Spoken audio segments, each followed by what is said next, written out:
So, can we talk about this one part of Bloody Stream? It sounds decent on this chiptune mix, like it just sounds like a weird breakdown section. But in Bloody Stream, like the full version of Bloody Stream, the part that's playing right now, it sounds like ass! It sounds so bad.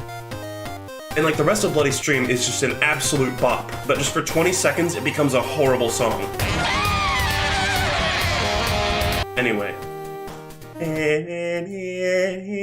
We're gonna be talking about JoJo Part 2, Battle Tendency, which is a lot of people's favorite. I think that might partially be from nostalgia, I don't know. It is a pretty badass part. It shows significant improvements over Part 1, even though it's still, you know, it doesn't quite reach the heights that other parts reach. Oh well. I still love it. But I'm just going to be going through it, and I've actually had I've updated some of my format. So now I am viewing this through a photo app. So now I'm not going to be scrolling through it like a dumbass. I'm going to be clicking through it like a dumbass. And it looks, I think it looks a lot better this way than just haphazardly scrolling through an uncropped Google Chrome incognito tab. I'm just going to speed my way through Part 2, and I'm going to talk about the parts that I want to talk about. Zany shit, weird anatomy, fights that don't make sense, but also, I do want to say, like, as much as I will shit on this series over the course of reading it, I love JoJo. Like, this is a great series. Somebody did ask, what's your favorite ED? And I actually forgot to talk about, like, openings and endings. Because I've been going through the manga, but I'll like talk about the anime, because I've also watched the anime. That's actually, I first watched the anime, and then I went back and read all the manga too. So luckily, parts 1 and 2 both have the same ending theme, because they were kind of lumped together in the anime. And they're probably the closest, like, related parts, because they have a bunch of characters that, like, carry over, rather than the sparse amount that usually carry over in other parts. But Roundabout is great. I mean, Yes is a great band. One of the few prog rock bands that I like know the name of and am really actually interested in at least some of their music. Not all of it. It's a good one, and I like the look of it. I guess I could have put up images of it, but you guys fucking know what Roundabout looks like. The whole to be continued thing, I guess, is fine. That was a meme that I like referenced a ton in my early videos, and I gotta be honest, that was before I ever watched JoJo. I didn't know really what that meant. I had just seen like the memes, and so now I'm just kind of like, whatever. I mean, it's just the way that he indicates that the next one's gonna start. Sonochi in Part 1 is pretty good. It's like cheesy, but the animation in the OPs is always like basically flawless. They put so much energy and detail into the intros. It's kind of insane, and there's lots of, it's always fun watching through a part. I always watch the intro like every time, partially because they're bops, partially because there's tons of shit that you like miss when you're going through it for the first time. Like you see, like all like in Bloody Stream, there's this part where there's like these 3 like shadowy sort of scribbly silhouettes that are like doing vague things, and then over the course of reading the part or watching the part, I guess, you realize that those are the Pillar Men, and they're doing all their different abilities. Like AC/DC's got his veins with the blood and shit. But oh, we'll get to the Pillar Men. They're both good. Bloody Stream is contender for the best JoJo opening, I have to say. It's just such a good song.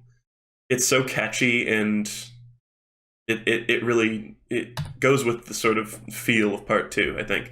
But anyway, we start off with Speedwagon, which I don't remember exactly how the anime started. I feel like, didn't the anime just start with like a weird slow zoom on like the area that they're flying to here, and like this mummy?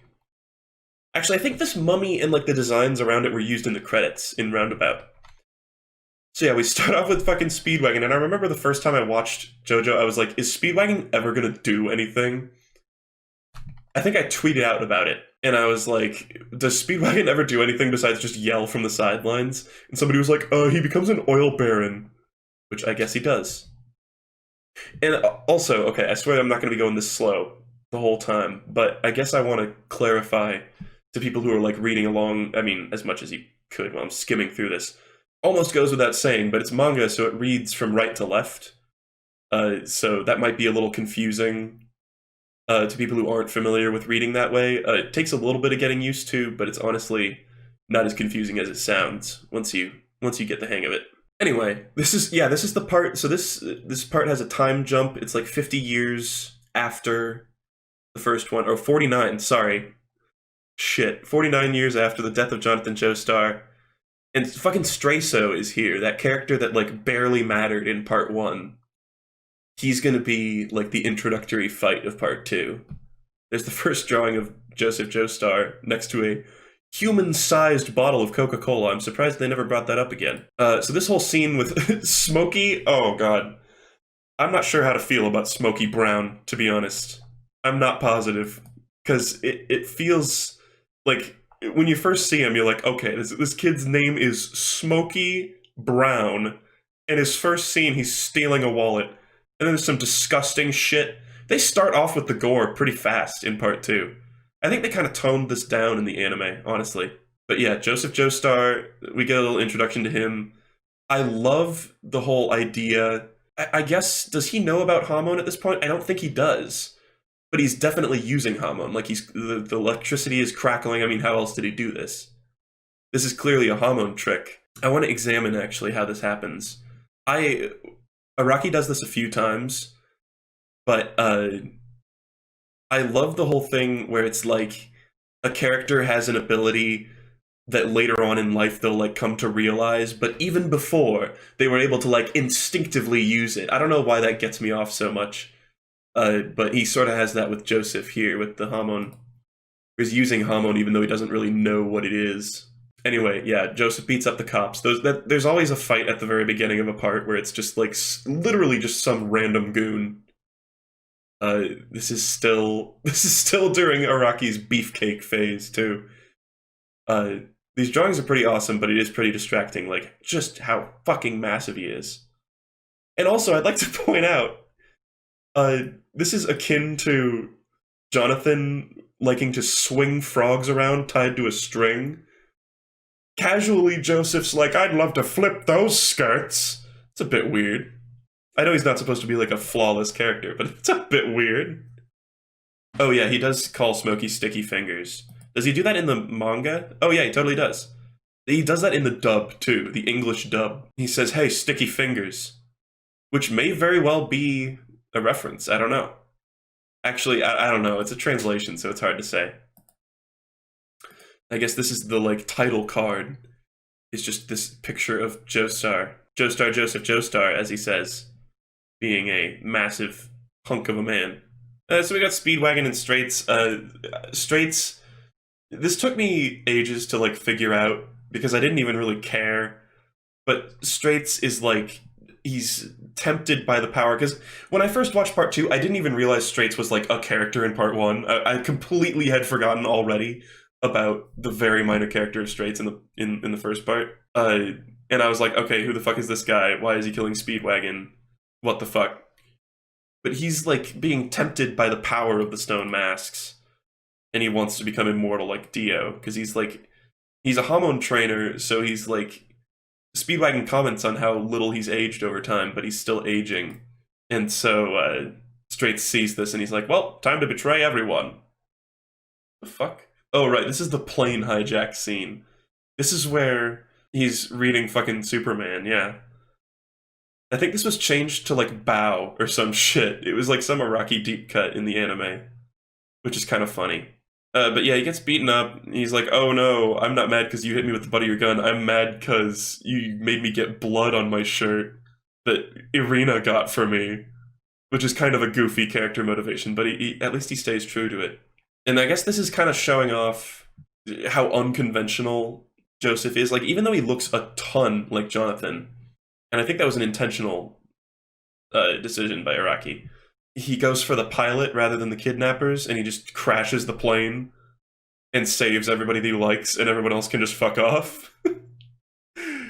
That's a pretty zany move.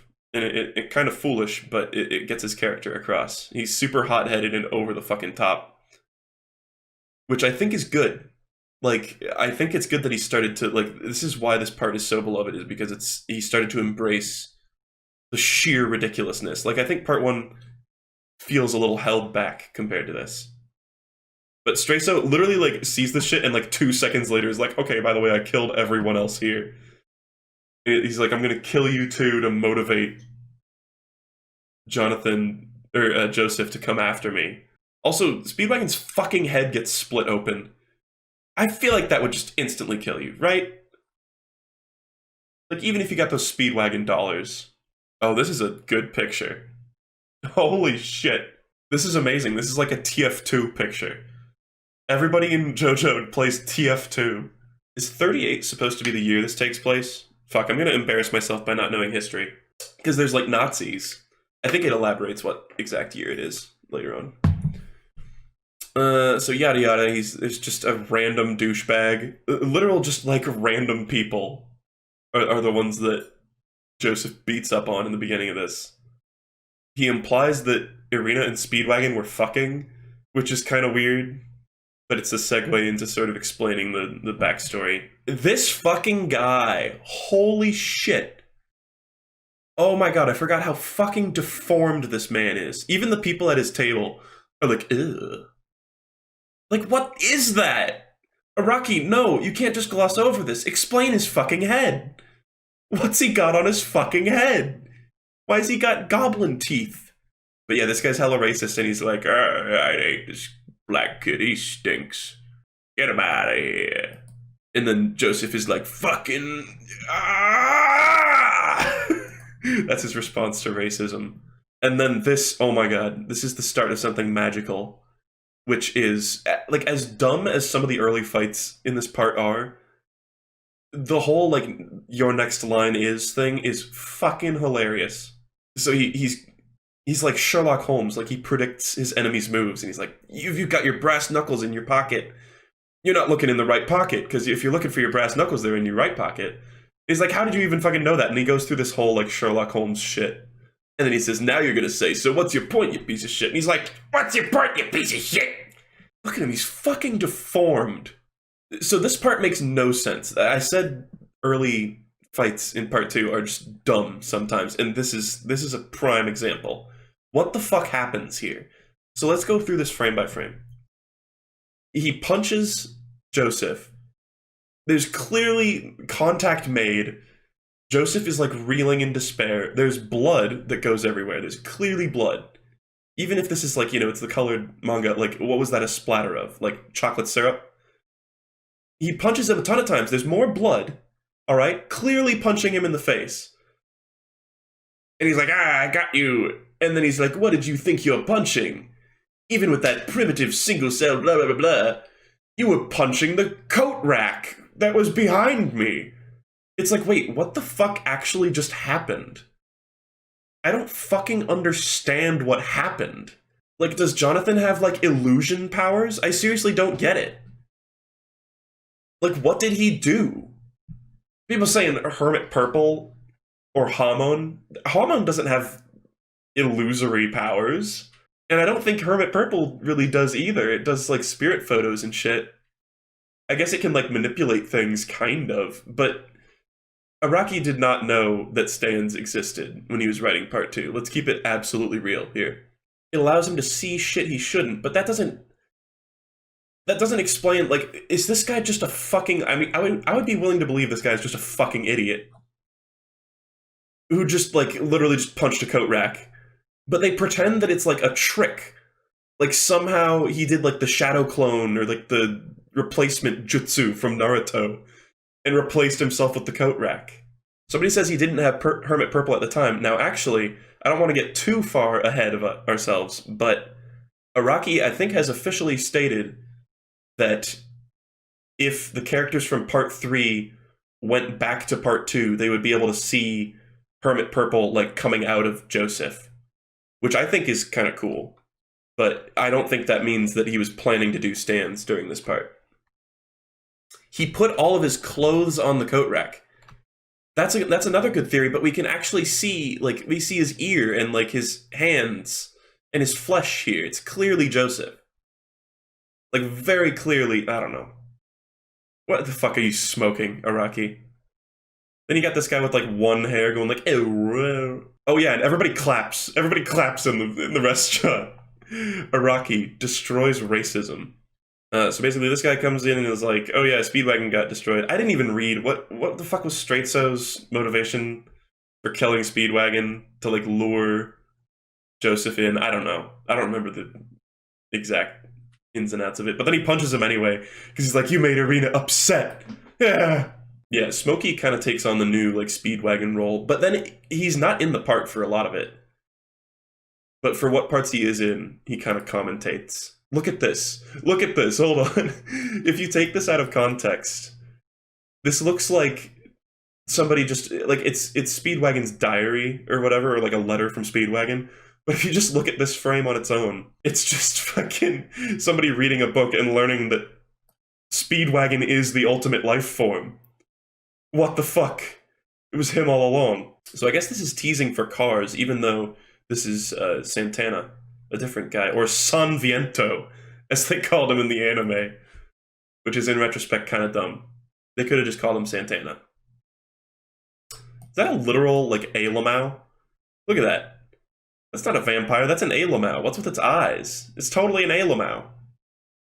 Like, that's a Pillar Man. That's a Pillar Man. These are the stone masks. That's an A-Lamau. It's a goblin? Oh, I'm sorry. It's a goblin. Never mind. Apparently it's a goblin. Okay, let's move this along. Straits like yada yada. Fucking, I guess Smokey and Joseph are just best friends now? I don't understand. I really don't. I don't get why they're friends now. He's, like, he literally just, like, he stole his wallet and just, like, immediately Joseph was like, "I'm gonna protect you from the police, and you are my best fucking friend now. And we're gonna hang out forever, and it's gonna be awesome." Smokey's got some good faces. Araki's art does improve somewhat in this part. Like, it's not quite as, like, doughy, I guess, as the faces in part 1, but it's still kind of got the same look. So fucking Straits shows up and he's like, "Haha, I'm clearly a vampire."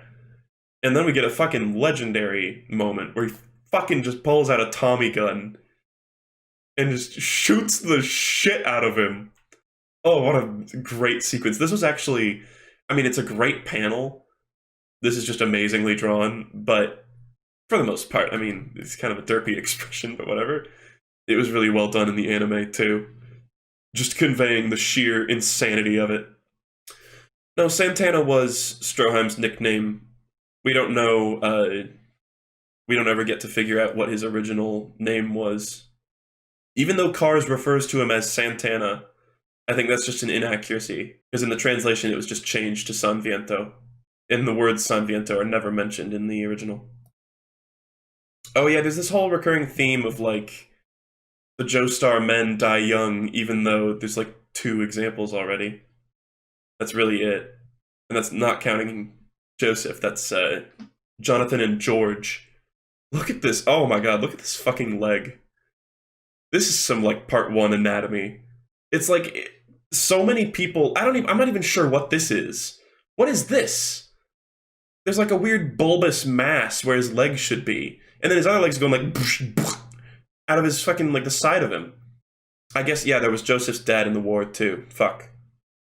It's like, honestly, like, if I was drawing this, or if, you know, a lot of artists were drawing this, I feel like they would just draw him, you know, standing, like, his legs right on the ground here, you know? But Araki was like, nope. Fucking his leg is coming out there. And it's gonna look awesome. Yeah, Smokey's like, holy fucking shit, you just murdered a man. And Joseph's like, I'll gladly go to jail. Also, this is more like rapey Joseph. If you don't run away, I'll kiss you with my tongue. What? It's like, you know that kissing her would bother her. You're doing it to be rapey. That's a line. You crossed a line, man. He fucking, like, gets up and, like a dog shaking off water, just shakes out the bullets. Oh my god, yes! Space Ripper Stingy Eyes! I think, is this actually the first time it's named that? Because I think... I don't know if Dio actually called them that in part 1. Maybe he did. This is an awesome panel, but guess what? This is another part that doesn't make any fucking sense. Because later on, let's just, you know, spoil it. Later on, in this fight, it'll turn out that Straits was somehow looking at a mirror image of Joseph here. And that this panel, the reason there's like cracks here, is supposed to be that it's because it's him shooting a mirror image of Joseph and not actual Joseph. But you can clearly see that it's his skin getting like penetrated here. Like you can see the inside like shading. And you can see like it's like spreading ripples on his face, on his skin. Like clearly it's bullets going into Joseph and not just the mirror being affected. Also, in part 2, he started doing interesting things with like perspective and paneling that he would later go on to do just like even crazier shit. I guess this was kind of the start of that.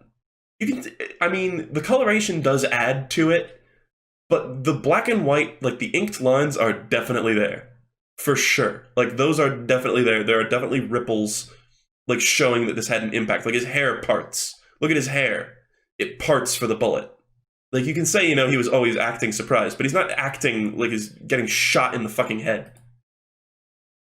And, like, look at this. It still looks like it, kind of. Like, what the fuck? And then the crack marks are gone, though. And then he gives him the "your next line is" move, and then he's like, look at the clock's backwards. You're actually talking in a mirror. Wasn't this done in some, like, dumbass movie recently? I could have sworn there was like some really stupid movie where at the end somebody gets like shot and it's like, no, you were looking in a mirror. And it's like, wow, that just wouldn't work even a little bit. And then he calls him Straits oaf. And then there's a translator's note that explains it. Oh, that's comedy gold right there. I forgot about that. That's a pun that just clearly didn't translate well. Fucking decks him in the face with the butt of his gun. And he puts Hamon through the gun. Oh my fucking god. Alright. So, give it to me straight, chat. You're shooting a gun. You've got a Tommy gun. You're shooting a guy that you've just thrown against a wall or whatever. How do you hold the gun? Right? Let's... man holding Tommy gun. I'm gonna search man holding Tommy gun. Alright? Maybe you look like this, okay? You're this guy. Alright? This is how you shoot a gun. This is how Joseph Joestar shoots a gun. Like that. He's screaming the word shoot, no less. Like, what the fuck? You got it backwards, bro. What are you doing? This lady's a very minor character for some reason. Smokey's literally, like, tripping balls on acid right now, by the way. He's like, there's a weird guy, and he's shooting. He got killed, and then he shot from his eyes, and he fucking, oh! Oh, my god. And we're coming up on a very stupid moment in the fight as well, which is also, like, one where you can suspend your disbelief. I'll cover it. I remember this particular moment was really well done in the anime. They had these really... They kind of stopped doing this over time, too, in the anime, which kind of sucked. But they had these really stylish, like, insert type things where the world would turn into this weird, surreal, like, shape and color world while the character is doing things. I don't know, it just looked hella cool in the anime. And, no! This is an amazing moment, though. I fucking love this. He's like, oh, your ripple doesn't affect me because I got this fucking scarf. And then he's like, oh, well, I actually clipped a grenade to your scarf. And I pulled the pin out. And he like, runs away. He's like, oh, I can get out of here. I can just bat this away. Fucking easy. But then he's like, actually, I tied 10 more grenades to you, and all the pins of those were tied to the first grenade, and you just pulled the pins on all of them. And he's like, ah! It's like such a stupid moment. But this seriously made me laugh out loud really hard when I first saw it. It's so ridiculous. But that was actually one where it's like, okay, Joseph is just like the biggest brain in the universe. And just like managed to do that. That's one where I can suspend my disbelief a little better. I love the grenade bit. Even if that also doesn't really make a lot of sense. Because it's like, when did he get that close to him to clip 10 grenades to him? Was he just holding 11 grenades? I don't know. Joseph Joestar, you go to the store, you know, you're gonna sit at a cafe with your brown friend, and you fucking bring 11 grenades. 11 grenades. Also, we got some cool body horror. Yeah, we get it, Araki. You liked watching The Thing. I liked watching The Thing, too. I was gonna say, where's the part where Smokey Brown literally just, like, starts crying? Yeah, there it is. He's like, God help me. It's good to have, like, a bystander who doesn't know what's going on, actually, because it's audience surrogate. And then here's the, you know, runaway. It's a classic moment as well. And look at that face. Oh my god. Oh man. I like that the emblems, so this is the color, or the colored cover of, it's called like Jojonium or JoJo Veller. There's so many fucking different things that have JoJo at the title that are like releases or like art books of JoJo, but this one is like a Western release, and you can clearly tell this is Joseph Joestar, but it's drawn in Araki's like newest style when he's doing like parts 7 and 8. So he looks way different. It's kind of cool to see the comparison. And I think Araki himself has said before that he struggles to draw his older characters just because they were designed so differently. He looks so like thin. He's just like a rockin' twink now in this. I mean, he's kind of beefy. Is it Jojonium? Okay. Right, JoJo Veller is the big art book. Look at that arm! Oh! That feels a tiny bit inaccurate. Also, I just want to mention this bracelet. The, like, arrows, the, like, line of arrows that are, like, leading into one another. Araki loves that shit. He sneaks that in everywhere. Yeah! Actually, look at all these people. They're so goofy looking, especially at low res. Alright, watch this, baby. What the fuck is this? I think this might be a manga exclusive thing, because I don't remember this happening in the anime. Look at that fucking jump. Look at that gangster jump. Oh, right, it's to establish this, like, photo lady as a very minor character so she can get, like, kidnapped by Straits. I think this was in the anime, actually. It's just such a minor encounter. Anybody remember? We need to get him in the next fighting game. We need to get Brute, the guy that appears for like 3 panels. I need to kind of speed it up, huh?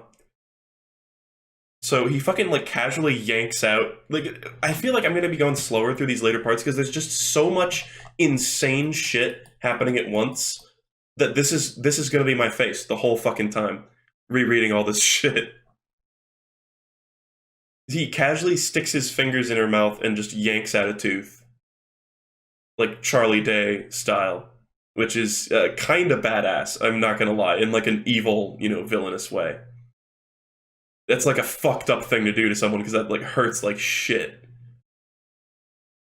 And also, you don't get more teeth. He fucking roars like Donkey Kong. He uses Space Ripper stingy eyes, so this is the part that's really stupid, in my opinion. It's cool. It looks cool. I can suspend my disbelief enough for like to be fine with it. So the Space Ripper stingy eyes, to those of you who don't know, it's pressurized eye fluid.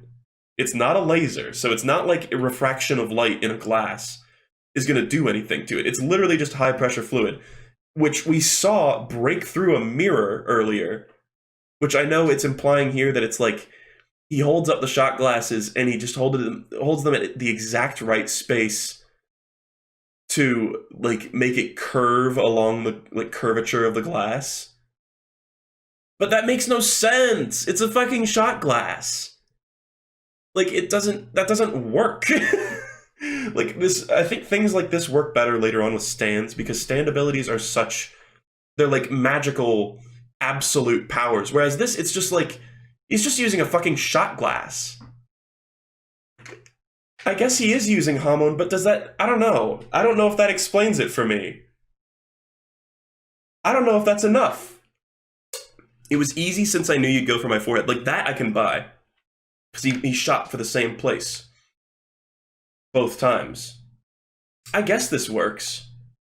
I don't know. It just seems so implausible to me. Like, earlier, using it to, like, fizz up Coke to, like, shoot out the top of it at bullet speed, I guess would have broken the Coke glass. If he couldn't, like, reinforce it with Hamon, I guess. just they never specifically... He says he calls it a ripple glass. I don't know. This has always seemed really silly to me. It's like, so you can just make things entirely invincible to something that, like, cut through the earth just with, like, a little bit of, like, instinctual Hamon. I don't know, mate. He hasn't even trained in Hamon yet. Like, this is while he's still a weakling. Also, look at this pose. Hold on. This is Led Zeppelin. This is a Led Zeppelin reference. Hold on.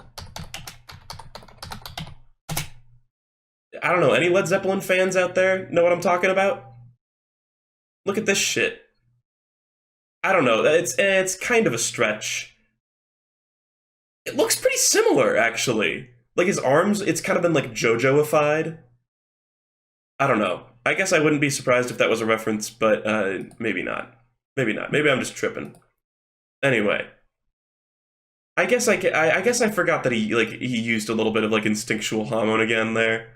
I don't know. I don't really buy it. I guess Hamon is sort of a just do whatever power. Like, it fucking grew flowers in part 1. And I guess it's because it's like life energy or whatever. I don't know. What if gold experience is a Hamon stand? Holy shit. Nazis and the man in the column. Yeah, I guess it did make a leaf shield. I don't know. It's like glass, too. Like, normally Hamon is affecting living things. I guess he, like, Zeppeli cracked the rock in half in part 1, and that wasn't really a living thing, but no, he was using the frog to transfer the energy of his amazing punch, so it was just his amazing punch that broke the rock. I don't know. Hamon can do anything, I guess. Ugh, even a tiny amount of it. I don't know. I guess it's not as ridiculous as I thought it was, but it's still a little goofy. I guess they call the Pillarmen the man in the column when they, like, first are introducing Santana. But yeah, he explains shit and then he's like, goodbye, JoJo, and just, literally Joseph pounds his chest like Donkey Kong, which was also better appreciated in the anime. And Nazis! Remember Nazis in part 2? I don't think they showed the, like, drawing of Hitler in the anime. But yeah, Nazis play a pretty large role in part 2, which is insane. Stroheim. Let's talk Stroheim. What the fuck? He starts off and you're like, this is clearly a villain. This lady's, like, shaving him and she's like, oh, I'm sorry, I cut you a little bit. And he's like, fucking lick it off. And gently. Also, look at how different. Hold on. Here's one shot of him. Look at his hair there. Now look at his hair. What the fuck? His design... Araki changes designs all the time. Like, in slight ways. But look at how different his hair is in these two panels that are 1 page apart. And his hair is more close to, like, that later on. Like, this is not accurate. This is... Take away the lady licking the blood off his cheek, and it's like, I wouldn't even know who this is. I'd be like, what is that, Donovan? Is that fucking Donovan? And these fucking ladies are like, huh?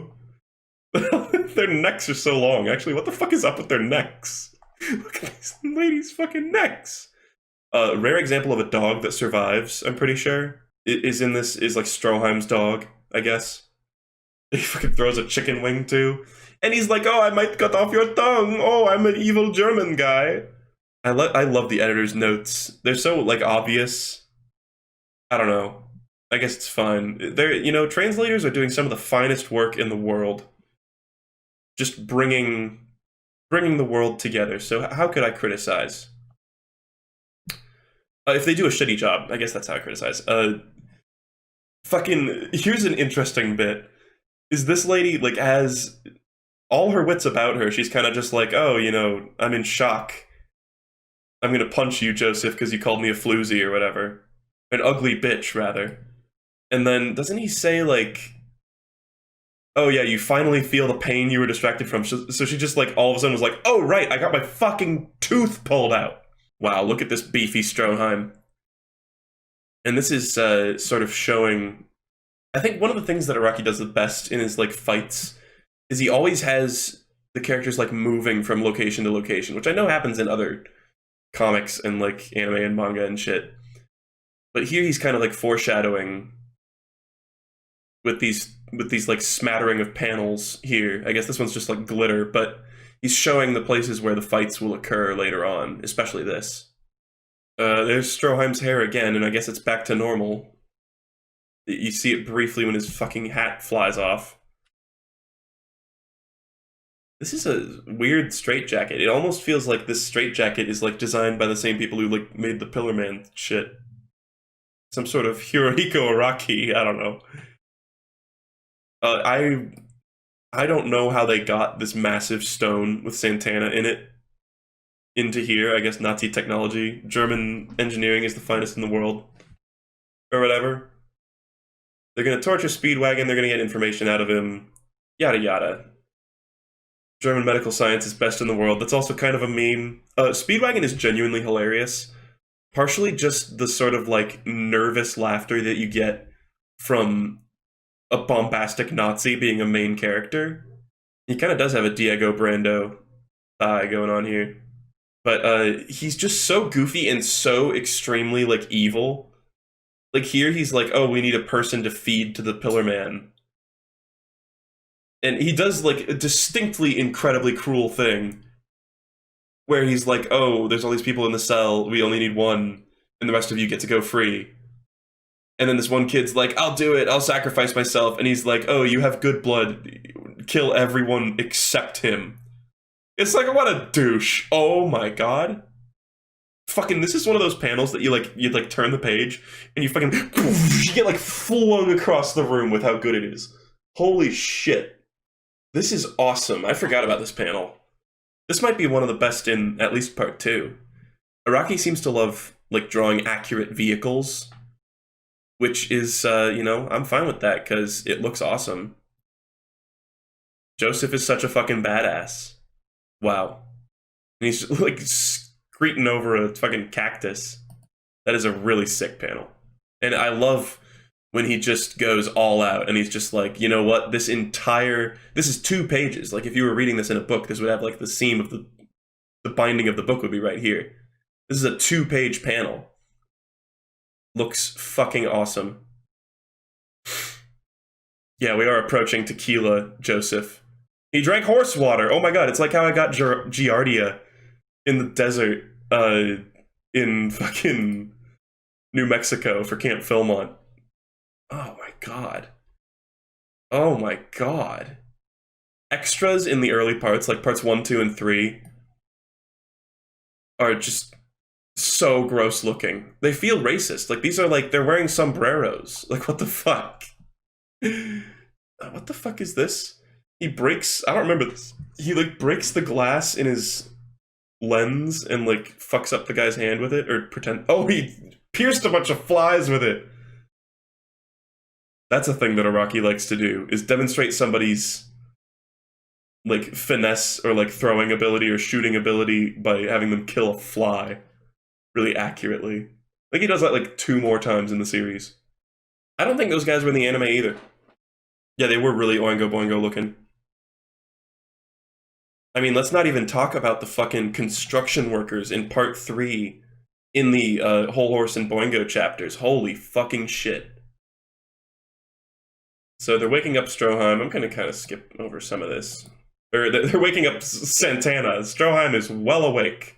And in fact, looks like he's having a stroke in some of these. You decide what kind of stroke. So this is our first Pillar Man, but he's kind of a doofus compared to the other ones. I think in the anime he had like dark red hair, but in here it's blonde. I kind of forgot about that. It really makes his horns stand out a lot more when he has blonde hair. Anyway, we get this fucking shit. Stroheim losing his shit over Santana. And then we get this random fucking, another random vampire goon, sort of a relic of part 1. This dude looks really weird and shows up for like 2 seconds before getting dicked on as well. We get sort of the beginning of Araki doing this shit with like bodies melding through things. He does that shit all the fucking time, especially with stands. Look at that. That thing is like crashed, but it's really just like a weird turn. This looks, you could be forgiven for thinking this is a part 7 panel right here. This is something that doesn't really show up a lot in the anime, but maybe during like commercial break, Araki loves putting these like info panels in here where it shows like it like refreshes like the motivations of some of the characters, some of the things that have happened, like a map of the area, or just like an image of like some landmark. Actually, it's like little chibi Joseph with a massive head. That's pretty goofy.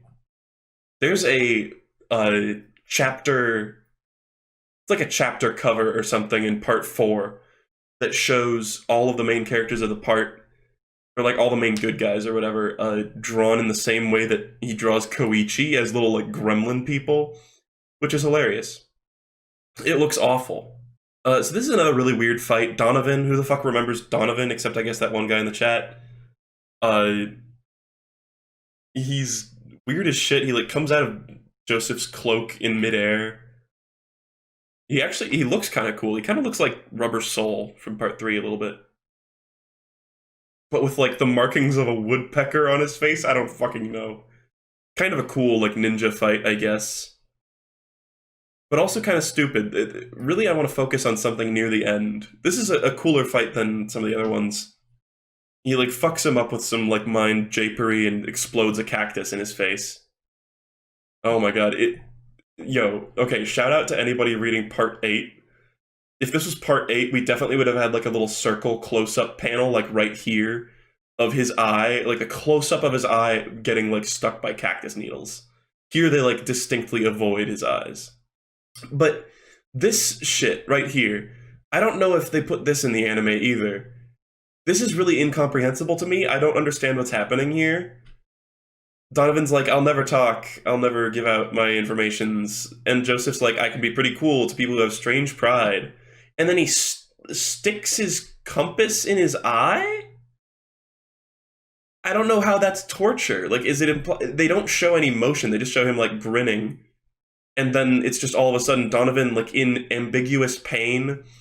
And it's like, a compass being in his eye is, like, somehow worse than being covered in needles. I don't know. They should have shown, like, what the fuck he was doing. Like, did he, like punch it in there? Is it, like, really, like, did he fuck up his eye or something? It kind of just looks like he, like, comfortably, like, it looks like it's just fitting in there like a monocle, you know? I don't understand what this is. Compass pushed the needles in. Well, we just established there's no needles on his eyes. I don't know, maybe that's, I don't know. Maybe? Yeah, he does say it's pathetic.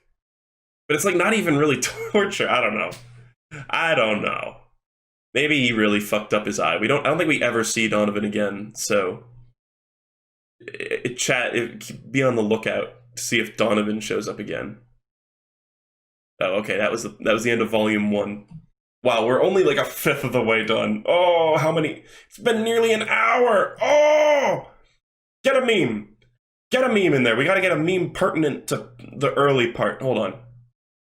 Oh, these are all about, like, the Pillar Men, though. Oh, these are all about, like, Caesar and the Pillar Men. Meme. This is a meme, and I'm going to take a drink of water, actually, while this is happening.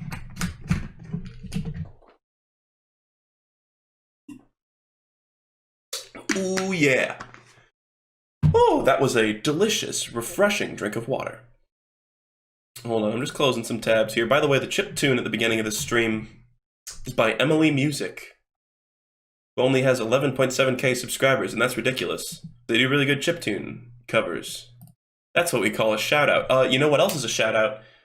The literal series that inspired me to do this, JoKakaka, which is a mostly part 8 discussion channel, but they got a series on part 3, they got a series on part 5, shit like that. It's just a, casual JoJo podcast, and it's good. Sometimes it's just nice to hear other people talk about something you're super into. Volume 2. No, there's 7 volumes. We're through with the first volume. There's 7 volumes, and it's been almost an hour. Holy fuck. It almost looks like he's wearing, like, some Pillar Man shit. He's got, like, 10 knives tied to his hat. I think I am going to censor part 3 penises, because Twitch could really get after me for that. I mean, some parts of it's like kitty penis. You don't want kitty penis on your Twitch stream. That's not good. Oh, we do see Donovan again, and his eye is in fact fine. His eye is totally fine, so he really was just a massive pussy. Also, I guess Joseph had a spare pair of goggles. I don't know. Hello, Adolf. I didn't even notice that. That's hilarious. This is kind of like the Wheel of Fortune guy in part 3. He has a similar fate. Oh god, look at these fucking goons. Side characters in JoJo who are also Nazis are gonna be especially goony. They're like feeling up these ladies, yada yada. We get Tequila Joseph, which is, I guess, iconic. It's funny. There's a lot of like old media, I feel like, where they're like, oh, it's funny because this guy's dressed like a woman, and that's really like the extent of the humor. But I feel like this moment is actually a little better than that. Because the Nazis just immediately go, oh my god, you're so clearly not a woman. And Joseph actually gets kind of offended about it. He's like, oh, you don't think I'm pretty? Fuck you. And then he uses like hormone shit again to yeet them. We got this fucking guy. Who the fuck are you? Fucking Half-Life 2 man? I guess Half-Life 1 man. So Santana is like fucking up his bones, doing all sorts of like weird contortions. Look at that. Oh, look at that thick Santana booty. This is an amazing. See, sometimes I shit on the anatomy, but it's so full of like life and motion. It's not badly done. It's just done with such extreme stylization that it's like you can feel the force of this like whip, like roundhouse kick, you know? There's a lot of this in part 6, Hermes, I don't know, or Hermes. I'll be interested to see how they do it, how they say it in the anime. She does a lot, her thing is like kicking a lot. So you get a lot of panels like that with her. Another one of these awesome panels where it just shows, actually these expressions are so good too. Showing the motivations of all the different characters. I think those are some of the things you like miss in the anime. Is really cool panels like that just really go beyond. He possesses this Nazi guy who's like, hey, who turned off the lights? Because he fucking watched Doctor Who. Here's somebody yelling in part 6.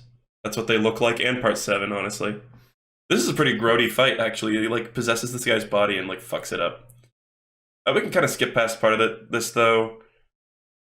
It's cool, but it's stuff that overall just becomes forgettable in comparison to things that happen later on. Especially because this guy isn't really a character. Like, Santana doesn't really have much to him. He's just kind of an awesome-looking guy. Like, look, that's a dank panel, too. Joseph's here. Joseph uses his weird hair hormone to get him. That's an awesome panel, too, actually. Holy shit.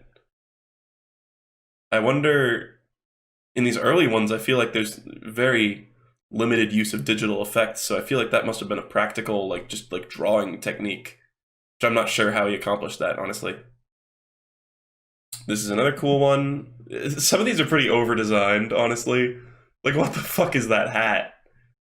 He's got, like, an aviator's cap on, like, sideways, and also a fedora adorned with, like, 10 things. Anyway, we got this going on. Joseph reveals himself and starts acting like a goof. He's way too silly for like the tone of the overall thing. Fucking Santana wasn't there a Naruto character who could like grow their bones? Who was the bone guy? There was a bone guy in Naruto who did like this exact thing. Guys, Naruto fans, who the fuck was the bone guy?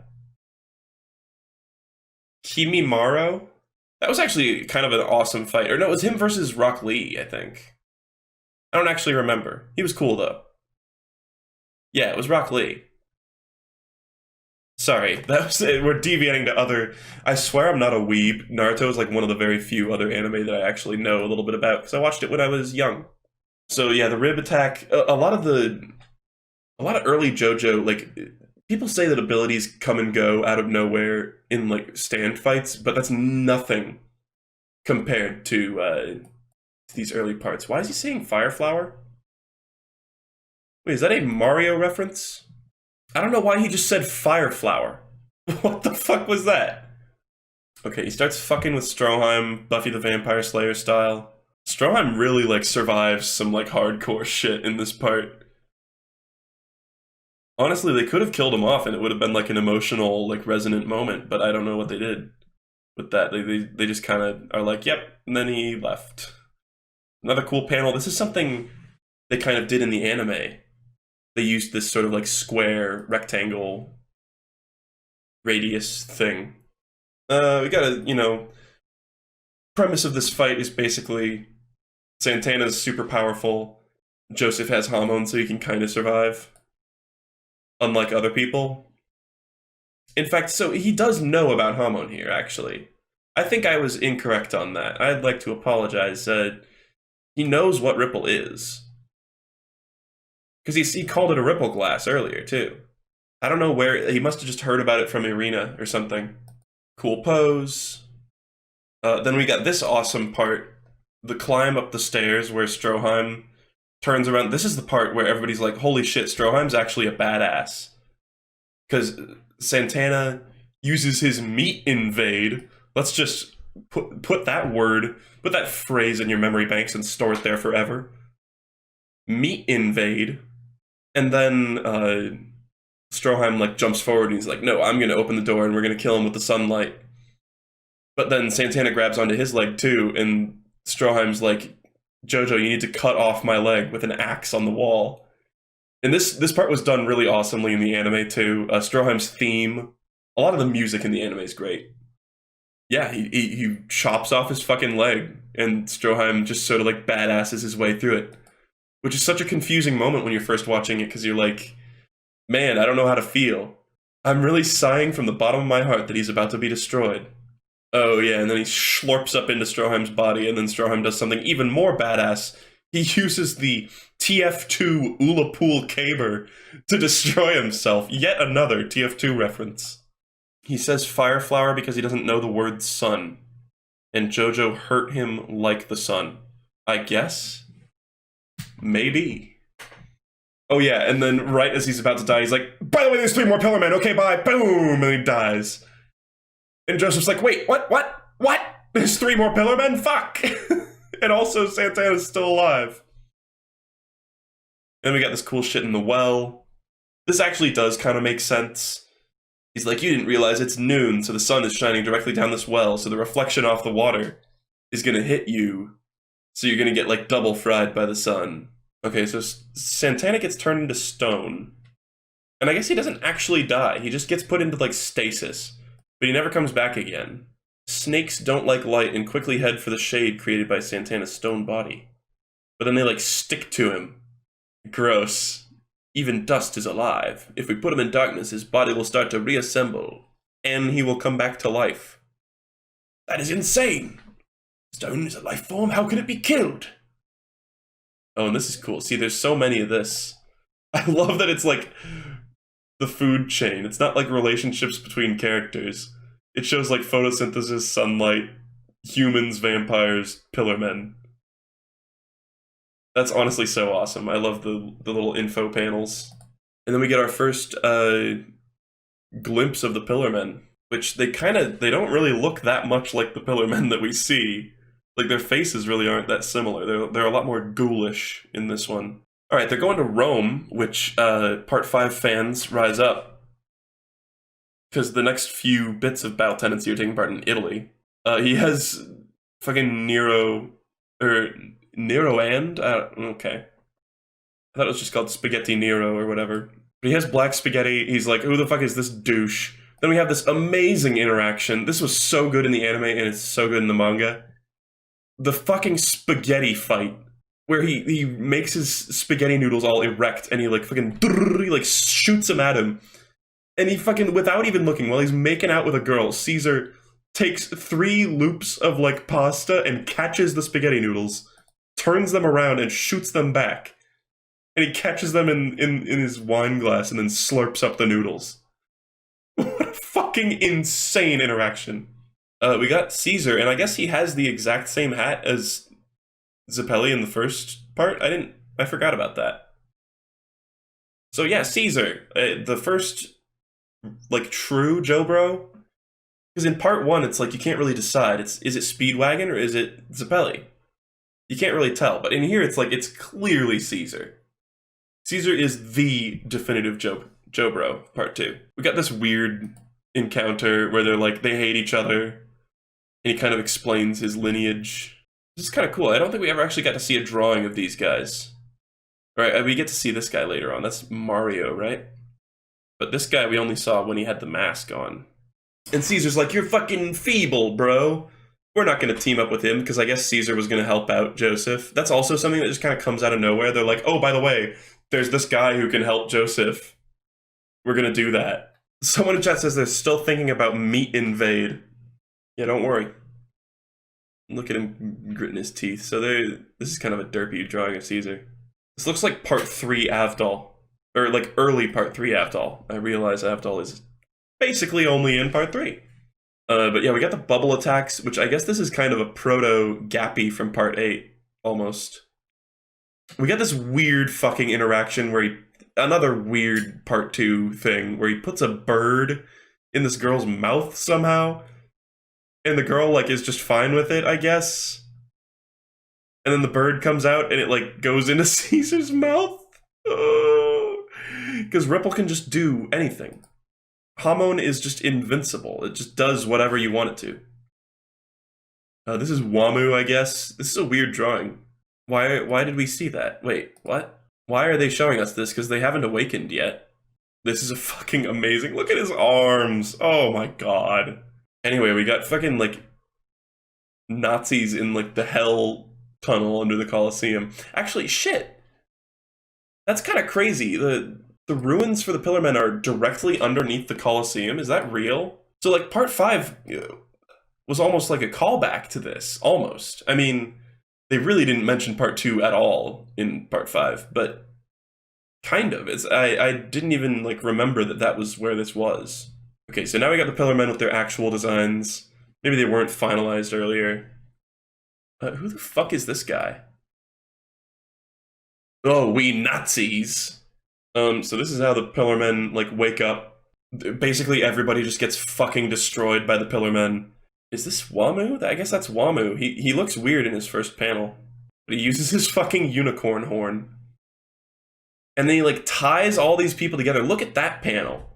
They're all bendy, and this guy's like, "Arr! Wham! Awaken my ancient masters!" This is a fucking, like, absolutely iconic panel. This is the shit. They're so huge. Look at cars! That thigh, you could store an entire, like, car. You could park a car in that thigh. Yeah, he uses his horn again. They all use their horns. I think except AC/DC. He might not have any. Like, Cars has 2, Santana had 2, Wham has 1. I call him Wamu because they call him that in the anime, but really his name's just Wham. And then there's Cars, who's named after the band The Cars, and AC/DC, who's named after, of course, Guns N' Roses. Lol. But yeah, they're like, oh, we need the Redstone of Asia, which is another reference to a prog rock band that I've not listened to basically at all. We got some fucking bickering. We got this Nazi doing the okay hand, being like, "Hey, yeah, that's a spicy meatball." This is the guy that, like, we die, or that we see die. We die him. They're like, "Oh, he's like the only, like, he's like a humanized Nazi, where he has a wife and kids, and he's so happy." This is a real thing, by the way. The mouth of truth. And people apparently touch the mouth. It's, like, supposed to be, like, a good omen or some shit. But in JoJo, it's the activation point for the tunnel to get to the Pillarmen. Caesar, with an E. Ceaser. That's pretty good. Oh, so here's something that's a common misconception, is in the anime, the subtitle translation says Hamon has no effect on stone. But, truly, it has no effect while the Pillarmen are stone, specifically. I think he stepped in, like, yeah, he stepped on a human being. He stepped on a fucking Nazi corpse. Oh, the Pillarmen are so, like, insane. They're such a goofy enemy, honestly. They're just constantly flexing, constantly posing. And they just don't give a shit. They're so much more powerful than, like, vampires in the first one. But yeah, so technically we just got the reveal of the main villain of the part, by the way. Like, Cars is the main villain, kind of. Even though in part 2, I feel like every part usually has the structure of, like, there's one main JoJo, he's got, like, his posse, and then there's one main villain, and then there's a bunch of, like, supplementary villains. This one, it's more like there's just a long line of villains with like the ultimate one at the top, but he's not that much like crazier than the other ones. Like it's really split up into a few awesome battles, which is cool. So they need the red stone of Asia to put into the mask and like ascend the ultimate beings. This never comes up again, but Wamu doesn't like when people step in his shadow, so we get this awesome panel of him kicking Cars in the face because Cars stepped in his shadow, and Cars is like, I don't fault you at all. Mark is somehow alive when he's been cut in half, like hot dog style. Like, that's even worse than Zappelli, honestly. Then we get the fucking badass pose that everybody knows. Hold on, let's get a meme out. There's gotta be some memes that we know, finally. Yeah. Now that we've seen the Pillar Men, we can get the good memes out. I actually have 2 versions of this, believe it or not. It's just that powerful of an idea. This shit, oh, this is kind of dated. But it's Shaggy, Chuck Norris, and John Wick going to Area 51. Probably none of those Snapchat snapshots are actually legit, but I kind of love that one, even though all of those memes on their own are pretty obnoxious. This is, I guess, their, like, determination pose or something. They're gonna, like, go be badasses together, and they finally have, like, a mutual hatred of the Pillar Men. Oh, God, Wamu's, like, hooks in his hat? That's another thing that doesn't really, I guess that's his, like, hair braids? No, that's his hat. That never comes up again, either. They're wires, I guess. So they're like, holy shit! He knows about the ripple. Also, I closed it again! Oh! Okay, well, we're on volume 3, folks. We are almost halfway done, and it's been, what? An hour and 20 minutes? That's not too bad. So volume 3 is called The Final Trial. Lies. Just gonna say it, that's a lie. Oh, that was actually... Oh, it's properly centered now. What the fuck? Alright, I'll take it. I'm happy. Okay, so now we're starting on the Pillar Men. I guess we're gonna do, like, the Hamon training arc first. But the Pillar Men look fucking badass. I guess this is their first official intro. But they kind of knock the shit out of Joseph and Caesar, and they like almost win. But I think Joseph gets away with his crafty tactics. We got the Clackers. The Clackers are kind of cool. A lot of people are like, why didn't they come back? It's like, I don't know. I feel like it's fine for them to not come back because it leaves room for Joseph to use even crazier shit in the future. He does, like, sleight of hand on him, too. Like, that's Joseph's, like, big thing. Is these crazy, like, crafty sleight of hand tricks.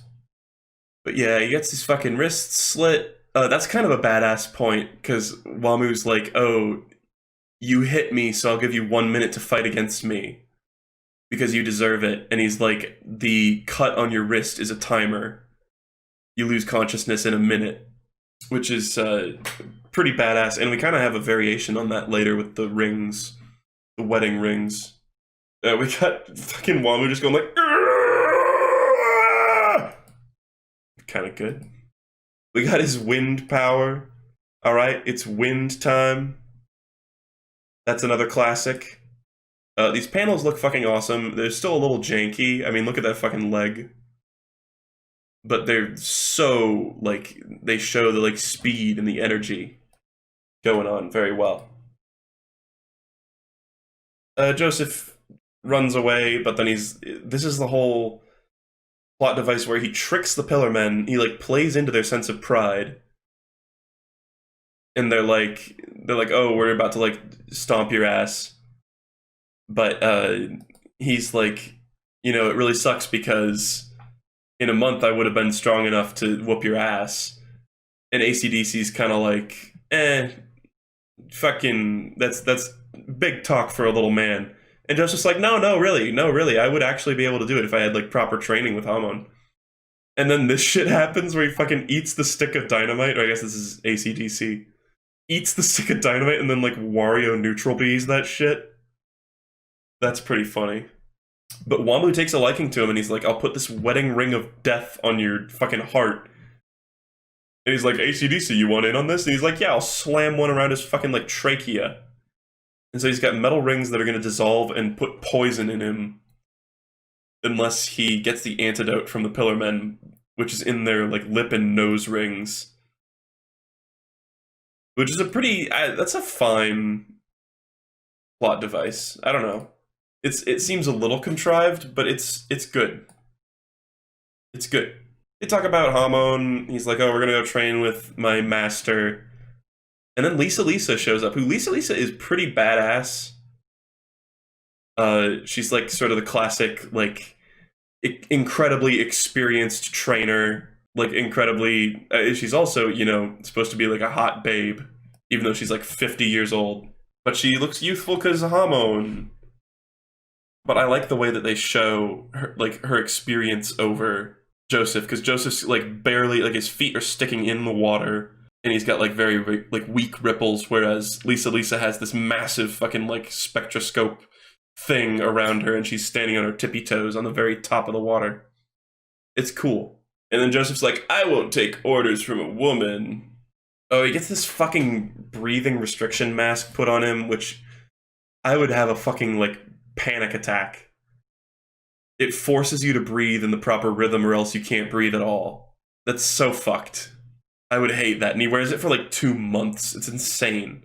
They do the Hell Climb Pillar, which is a very badass scene. Look at that. That's like a Dio pose. Look at that. He's doing the Dio pose. Except he's covered in fresh grease. So there's this like oily pillar that they gotta get up. They try a bunch of methods, and then they realize that they have to like really nail their Hamon techniques to like truly get up there. It's kind of cool. Like, Hamon's still a very vague thing. That's an awesome pipe. It does get elaborated on. It's like sort of... It has something to do with like pressure and like surface tension. It's sort of about like skimming the surfaces of things. It's interesting. Also, there's these little info pages. His catchphrase is Mamma Mia. You can't make that shit up. He hates the sound of peeling an apple. Very strange. These are things that sometimes don't get mentioned in the anime. He believes the lies he tells for girls are not wrong, and his future goal is to have a happy family. Whoops. So there's like this... Joseph tries to cheat, and then they get punished by like a pressurized wave of oil coming out of the pillar. They have to get around, and he skims the surface of it, which is kind of cool, I guess. And then fucking... This is another, like, classic. This is exactly like the Karate Kid, which I don't know which came first. He's, like, so mad at Lisa. He's like, how'd you make us do this, like, unbearable torture? And then Lisa just, like, puts a glass of water in, or, like, throws a glass of water to him, and he catches it upside down.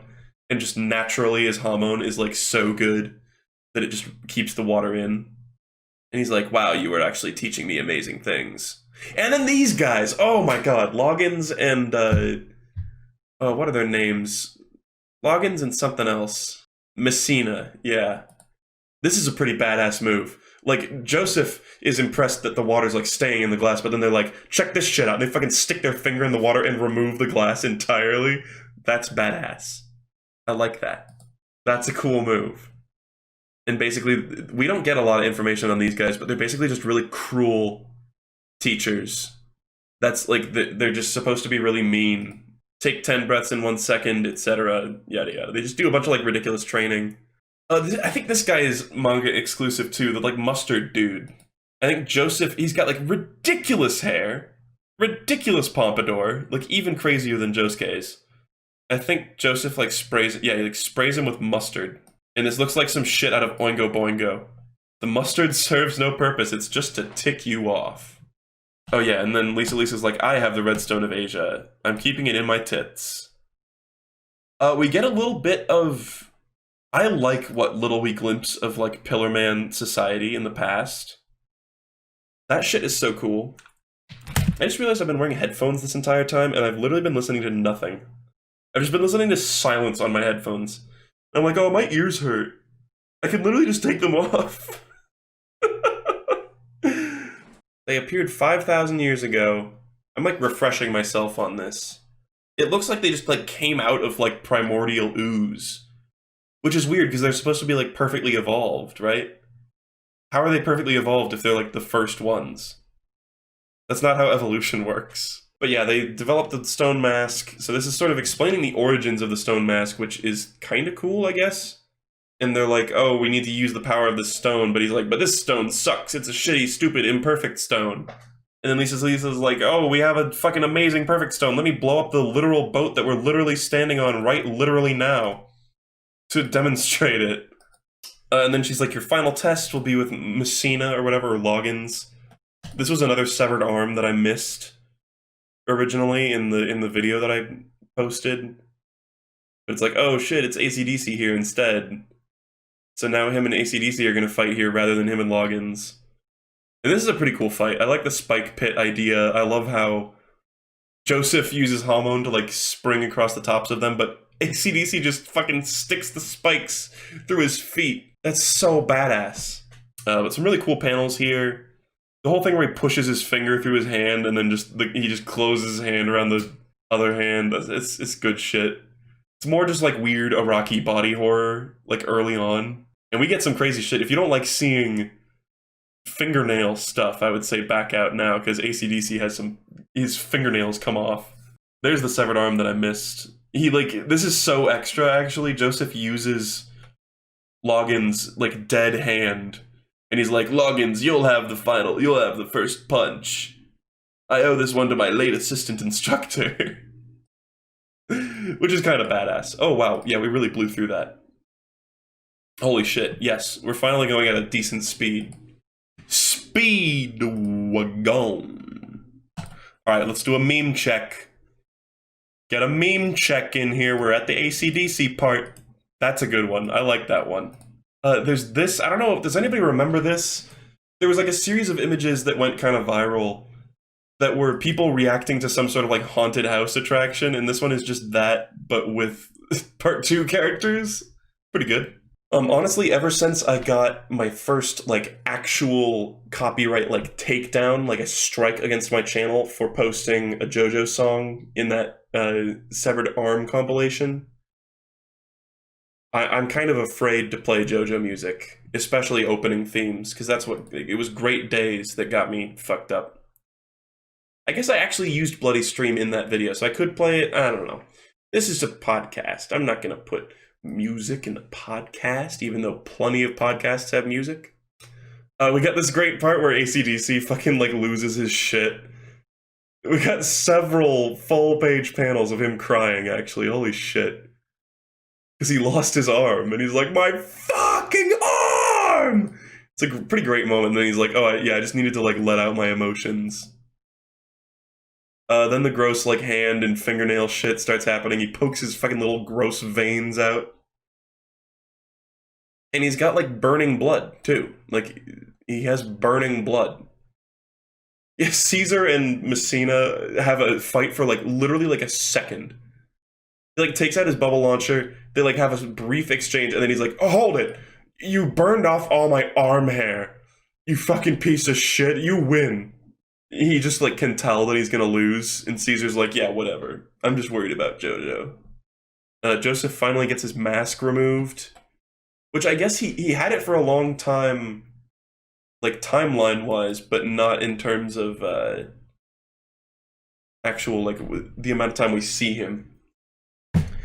So yeah, he's like, oh, my sexy lips are finally free. We got another part 8 mouth here with AC/DC, like, taunting him.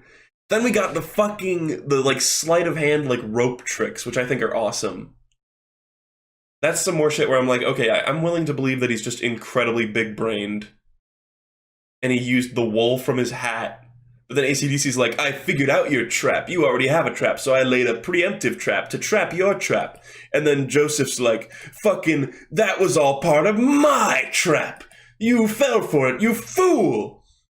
It's really fucking good. This is a great fight. And a great moment. He's like, I used knot techniques to make it so that even if you cut my strings, I would still be able to use the second hidden string to fuck you up with Hamon, which is good. Oh, that is a crazy panel. Holy shit. This is, it feels like some of the Pillar Man stuff takes influence from Alien. Especially the stuff where they were actually in the pillar. I should have mentioned that. So ACD, open quotes, dies. He takes the antidote, but ACDC's brain is fucking attached to his back. It's another weird plot point. There's a lot of, like, heads going missing and brains and stuff. We might see an errant titty here every once in a while. There's this weird, like, slightly rapey scene between him and Suzy Q, which is especially weird because eventually they get married, and then he's, like, unfaithful to her, too. We got some slight nudity here. We got Joseph peeping on his own mom, which people like to bring up a lot. Moments like this where it's, like, just, like, a dude, like, peeking on a girl and being like, whoa, and he, like, gets a nosebleed or whatever. I guess he doesn't get a nosebleed in this. But he's just like, nice! And it's like, it's silly, but it doesn't, it always feels super out of place in JoJo. It only happens a very few times, but it always feels very strange. Also, there's more of that, like, light swoosh effect. Like in Suzy Q, the instant she's possessed by a Pillar Man, she starts posing like crazy. And then ACDC's like, oh, I sent the stone off. You know, the plot in this part is actually very active. Like, sometimes shit just seems to happen for, like, no reason. But, like, the reasons why they, like, change locations all the time are actually, like, pretty decent. It makes for a very, like, sort of mobile part. So yeah, Caesar and Joseph do this weird thing where they're like, we'll use plus and minus hormone at the same time to get ACDC out of there. And it's like, yeah, sure. The ripple energy at her heart was plus minus 0. Of course, that's how you do it, yes. Mm-hmm. Uh-huh. And then Joseph's like, I respect him. Doesn't he literally, like, salute him in the anime? I feel like he saluted it. Maybe that was Wamu. We got, wow, he kind of starting to trend into part 3 Joseph here with the Indiana Jones hat. We got this amazing scene. So this is not in the anime at all. They go to the post office and they're like, there's a jewel that we need to find. We hope you didn't ship it yet. We need to, like, check it out. And then they, like, try threatening him. They're, like, seriously, they seriously, like, threaten this man multiple times and, like, fake him out. And then I think at a certain point, yeah, they just go, fucking, Joseph, let's wreck the place. And Joseph's like, fucking, and fucking kicks a clock across the room. It's just so extreme. It comes out of nowhere. Oh, it's so fucking dumb. I wish they had kept this in. This panel is hilarious to me. They're just like, JoJo, let's wreck the fucking place! It's like in part 3 with Wheel of Fortune, where they're like, we're at this bar and we don't know who the stand user is. Let's just beat the shit out of everyone. And then Suzy Q's like, oh man, he was vaguely abusive. Oh, what a charmer. And he's like, you better heal up those disgusting wounds before I come back. I hope you're not an old hag when I get back. Here's another rare survivor dog. This dog looks like it's going to get murdered brutally, but it actually gets saved by the main villain. Which is a bit of a reversal of what normally happens. We get a cool look at his arm blades here. Cars is pretty badass. I mean, he's cool. He's not like my favorite villain or anything. He's pretty one-dimensional as main villains go, but he's not that bad. Stroheim is somehow still alive. He literally was, like, reduced to, like, dust. But he's somehow still alive and has the same personality. Even though he's, like, crazy. Here's Cars. Here's, like, the first time we really actually get to see Cars. That much. Like, we don't really get to see too much of his personality. But he fucking just destroys these Nazis through the wall. He's like, wait, I didn't sense your heartbeat. You're a robot. And he's a fucking robot Nazi! And then, honestly, this is the point where you're like, I still don't know how to feel! Like, what the fuck? Now he's a robot Nazi. Come off. Come off it. So he uses his weird robot body and he's like, I'm gonna fucking pinch you apart! I got a fucking, like, gun in my belly! Fuck you! Just great. This is, like, prime part 2 shit. Just, like, sheer insanity, like, balls to the wall. Nothing held back. He fucking, like, cuts all the bullets in half with his arm blades. Just insanity. This is a scene that honestly really drags on in the anime, but it works really well in the manga, I think. So he shoots his eye laser. What the fuck, Stroheim? Then the gem slides off the cliff. They're running after it. And he's like, shit, Cars isn't gonna stop. Cars is planning to just run off the cliff and get it.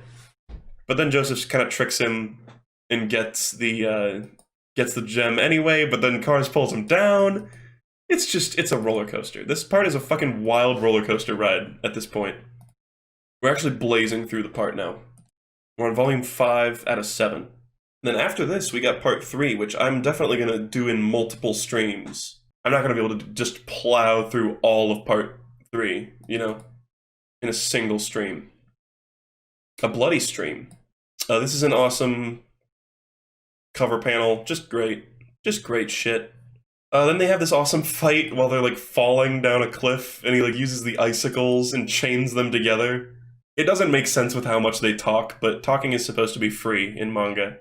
So they have a cool fight. He uses the stone to his advantage because Cars doesn't want to hit the stone. Then this is a cool moment. I don't know what the fuck this is, but it's cool. Cars is, like, falling down and he's kind of emotionless and he's like, ah, shit, I lost. I lost the redstone. But he sees that he's about to fall onto a flower and he, like, adjusts his trajectory and bounces all over the fucking place in order to, like, not hit the flower, and then he laughs his ass off. He's just kind of a weird guy. I guess all the Pillar Men are supposed to be eccentric. And also look at how crazy Stroheim's hair is now. I mean, it's nowhere near that first appearance. Or I guess second panel, really. Second main panel. Yeah, but now we got Joseph being a dick to a cat. That's the cat from Hausu. Which, by the way, I watched Hausu. Which was good, or just House. I'm not sure what to call it. But that was awesome. I want to talk about that during a video game stream, but not during JoJo stream. That was fucking insane. If you like batshit insane Japanese stuff, then go straight for that. The Redstone of Asia was shipped to this old abandoned hotel or something where they're staying. And so Wham is there, or Wamu, and Joseph and Caesar have this kind of stupid argument about whether or not it's safe to go during the day. And it gets really heated, they, like, fight each other, and they split apart, and this is the beginning of Caesar's whole, like, tragedy, which Caesar, he's really not in this part for very long, but he leaves such an impression, I think, just because of all of his good, like, moments. I don't know. And then we got AC/DC that's Wamu doing his weird invisible light air shit. We get a bit of backstory on Caesar, who also has the thing, hold on. Like, even though he didn't know about Hormone, he was already using it. The punch he would deal afterwards, that was the feared hit. The blow was really peculiar, like charged with electricity. The victim would stay in a coma for a month. That was a hint to his ripple talent, but he was unaware of it at the time. I love that shit. Maybe that's what I was thinking of, rather than the coke earlier, because clearly Joseph did know about the coke. Or did know about Hormone. He knows about coke, too. But yeah, he's like, oh, there's a precious jewel, I'll try to take it. But then his literal dad, who he was, like, searching for and trying to kill, saves him and is like, I'll get taken instead. I guess there's Wamu's, like, hair hooks again. There's, like, hat hooks. And then fucking Mario Zeppeli just gets absolutely destroyed and gets, like, absorbed into the Pillar Men. And Caesar has a pretty nice moment where he sort of realizes that his dad that he hated was actually trying to, like, protect him or whatever. Another sick fucking cover page, except why is Messina even here? Like, he's a relic of part 1, even though he's not in part 1, you know? Lisa's kind of doing the Dio pose, too. Everybody's getting in on the Dio pose racket. Caesar took the cat stance. Again, he just naturally did it, I guess. This is a fucking sick panel, holy shit. I totally forgot about this, what the fuck? This is like when they first glimpse him. That's actually so cool, I'm like craning my head to the side. That's such a good perspective shot. Holy fuck. Again, just amazing panels. There's another severed arm. I think that's another one that I missed I missed a lot in parts 1 and 2 because I thought I just remembered them. Because I was like, oh, parts 1 and 2, they're so short. You know, I remember all the severed arms. I clearly didn't. He does the fucking, like, bubble UFOs where they, like, cut through the air, which is a pretty badass move. This whole fight is fucking awesome. We get to see sort of Caesar push his bubble ability to the limit.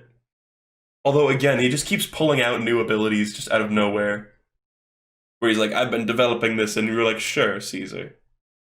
But I love this shit where he uses the soap bubbles as lenses. This even looked better in the anime, I gotta say. This is one of the very few things that looked way better in the anime, because it was like rainbow light piercing through Wamu, and it just looked awesome. It's wind time. Caesar gets fucking destroyed. Crimson Bubble. Not to be confused with the Crimson Chin. And then Wamu's like, damn, you're actually pretty capable. This is kind of fucked up how much you guys have grown. But Caesar is sadly just completely outmatched still. Even though he's grown so much. And Caesar's kind of just pathetically swinging at him, but he just yanks out that lip ring like a badass. And uses the very last of his energy. This is a classic. This is like such an emotional moment. And it's so weird because I feel like Caesar was kind of underdeveloped, but he still got to have this amazing moment. Where he's like, I'm going to use the last of my power to sacrifice, which is, you know, the same thing that Zeppeli in part 1 did for Jonathan. But he's like, yes, I inherited this sacrificial way of life or whatever. I inherited the human spirit from my family. I'm going to use the last of my hormone. Take my energy and take the ring that will cure the poison. He also gives him his headband, which is a classic, iconic thing. And then this is not actually the famous panel, but Caesar just gets crushed by a fucking cross. And can we talk about the cross? Is it just supposed to be like, you know, rip? Why exactly is it a cross? I never really understood that, unless it's just supposed to be like a tombstone. You know? Anyway, and then he makes a bubble out of his own blood, which is badass. Even though his body is no more, his spirit keeps on living. Here lies Caesar Zeppeli. Yeah, he lived. He was in the series for a very short period of time. Fucking Messina is alive, thank God. But okay, Caesar's death is emotional. But what's truly, like, the heartbreaking moment is when they realize what's happened. This whole exchange is godlike. I won't go through the whole thing bit by bit. But the beats and, like, the way that they go through this scene where they're realizing what's happened and Joseph can kind of just sense it because of the bubble and the hormone that he received and stuff. And Lisa's trying to act tough, but even she is, like, not able to keep it together. This was, honestly, like, the anime, like I said, the anime doesn't capture the sheer beauty of some of these panels, but sometimes these emotional moments are where they really nail it in the anime, I think. Is during these parts where there's just incredibly emotional shit going on. I don't know. The music really adds a lot to it, the voice acting does. And it's like this, you can already sort of feel their despair. And it's very powerful, but it's done even better in the anime, I think. Like, the crazy music they play and shit. Oh, man. It gets me choked up. Like, looking at this, I'm like, yeah, I feel sad. Watching the scene, I actually feel, like, almost crying. Like, I tear up a little bit. It's like a top 10 boohoo moment. And he says, wah! Because he's a big Waluigi fan. Alright, anyway, now they're going up to go whoop some Wamu ass. And there's one more, like, rando zombie up here. Yeah. This is Beck, I think. It's Wired Beck. Which also feels like a wasted reference. But this guy's like a creepy... At least this guy has a character. He says okay a lot, for whatever reason, which probably means he goes nah or some shit in the anime. And he's just kind of a perv. He's covered in spikes. And Lisa's like, bitch, I'll literally kill you by wrapping my beetle, like, stomach scarf around you. And he gets totally fucked up. That's a great panel. Oh no! By the way, I haven't mentioned this, but in the dub, the English dub of the anime, Joseph Joestar is voiced by the same person who does the voice for Number One from Codename Kids Next Door, and you can totally hear it. Absolutely hear it. It's hilarious. He does a pretty good job. Wamu might be my favorite of the Pillarmen. I kind of wish he was the main villain. It almost feels like he gets a better fight than Cars, which is fine. We got more like vampire goons, because this is parts 1 and 2. There have to be just random vampire goons all over the place. Joseph fails to dab on them. He tries to do a trick, really poorly disguised, and then Lisa's like, okay, children, I'll start doing the actual negotiation. And they do this whole bluff thing where they're like, there's a bomb on the redstone of Asia, so you have to let us live for a certain amount of time, so you can't use this like crazy sneak up attack. It's like, yeah, whatever. It's kind of cool. It shows that Lisa actually, you know, she's a strategist as well as being a martial arts badass or whatever. Hey, if you watch this series without having actually read JoJo or watched it, fucking shine on you, crazy diamond. You're a madman. But, you know, sometimes I find that spoilers aren't quite as important as people make them out to be. So, you know, you do you.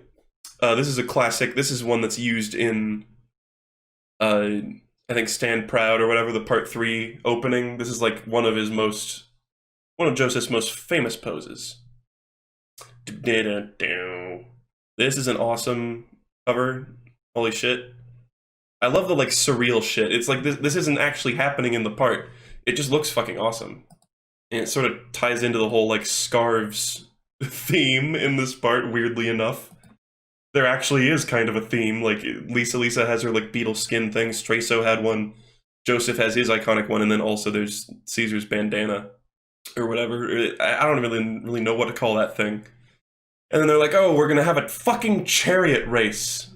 Oh, look at this! He just takes this vampire's tongue and yanks his teeth through it.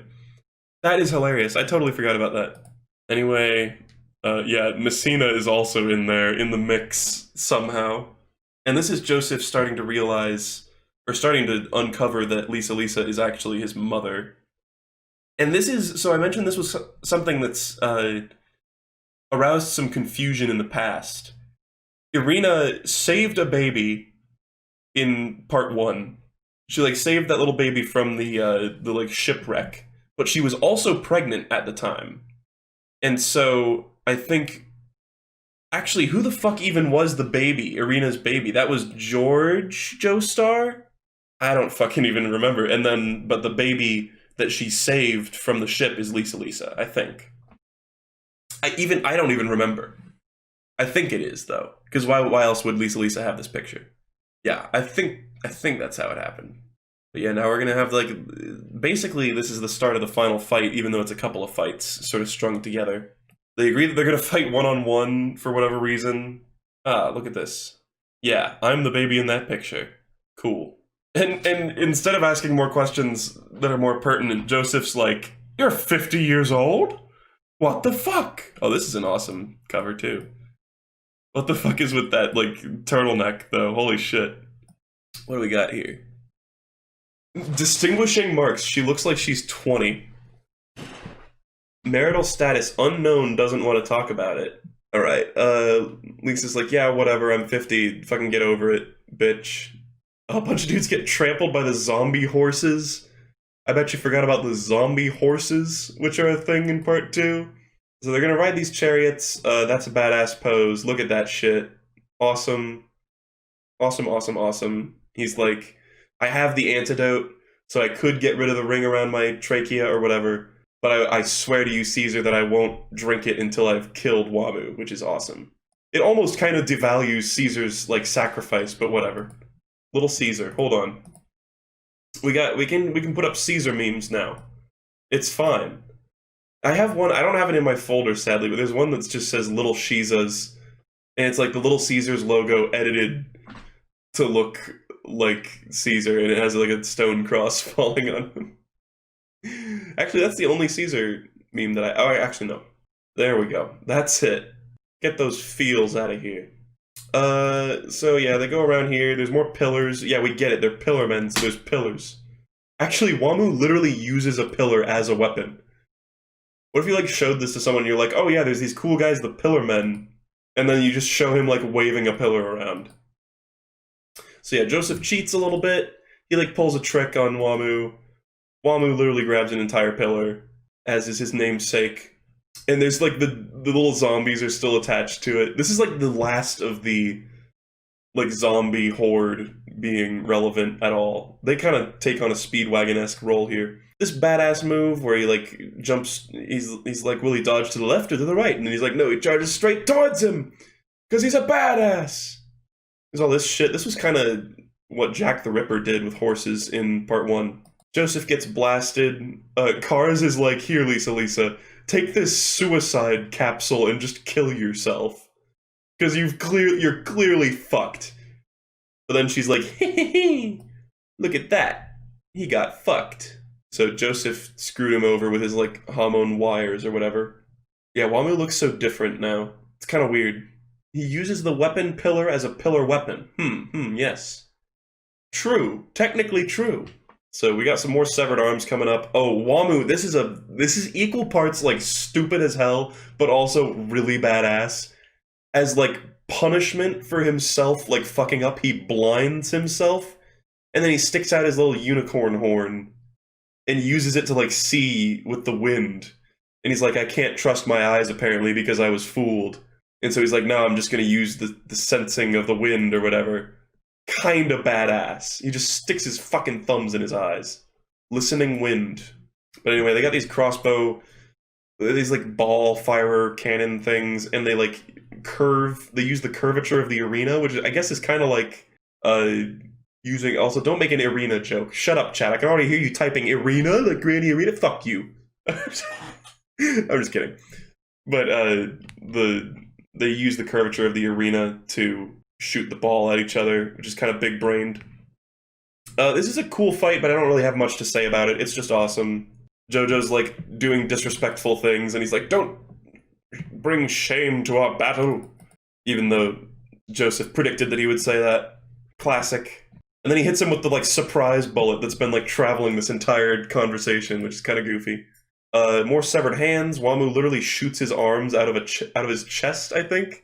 Yeah, the hole in his chest. Don't know what that means. He, like, stored them inside the, like, wound in his chest, I guess.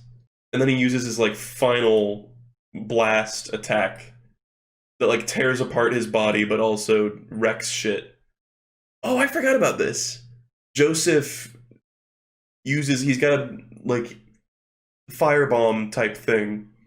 And he ignites Caesar's bandana, and, like, Caesar's flame is used to light it. Or actually, no, he, like, cuts up the bandana. Ah, here we are. No, it totally does. And then he gets fucked up because he sucks in all the flame. And then that's the true death of Wamu. And Wamu, I think a lot of people's favorite pillar man is Wamu. He's awesome. Just because he's got that, like, sort of, like, warrior spirit, etc. And Joseph honors him in death. Even though he's like, I don't need pity. Destroy me. Kill me. Look at this shit. Could it be JoJo? He exclaims, surprised. And then he says, could it be JoJo? What the fuck? He's just constantly disrespecting on him, even while he's, like, honoring his warrior spirit. Or whatever. This blood represents my respect for you. This fight is separate from my grief for Caesar, etc. That's cool. He gets a cool death. And then the zombies try to... I forgot about this! The zombies try to attack him, and Wamu's like literally... fucking mows through a bunch of zombies. There's probably a bunch of severed hands I'm missing in here, too. Actually, no. There's probably a couple. Kind of hard to tell. In his final moments, he fucking, like, was a white knight for Joseph, and there's where he salutes. He takes the antidote and he salutes to the sun. Or whatever. Oh, fuck yeah! Oh, this is a great pose. Fucking absolute classic. That is the Cars pose. Look at that. He's kind of flipping the bird. Like, he's flipping the bird to anyone who would be, like, over on the side of him. But here's where you get to see... I guess he has 3 horns. Or is that... kind of hard to tell. What is that? I don't know. We'll see it clearer later on. Alright. Final volume. Here we go. We're cranking out the volumes. And I'm cranking up the volume. You know what I'm fucking saying. So yeah, parts 1 and 2, pretty short. And they're good. They're definitely decent. And part 2, I think it just improves on part 1, even though it doesn't have the same like dynamics. I guess not exactly. So now we got Joseph wearing 10 billion hats again. I didn't realize this was a trend until this particular like read through. His hats are crazy. They're so fucking insane. I am up to date on part 8. Yeah, I anxiously await every chapter. It's fucking crazy. Okay, it is 3 horns. So Cars comes out, and we get the final fight. Lisa decks on some more zombies, of course. And then Cars kind of puts under the impression that he's gonna like give a fair fight, just like everyone else. But then he like tricks them. He like japes them outright, and just is like, nope, I'm not gonna fight fair. I'm gonna fucking backstab you because I'm a bastard.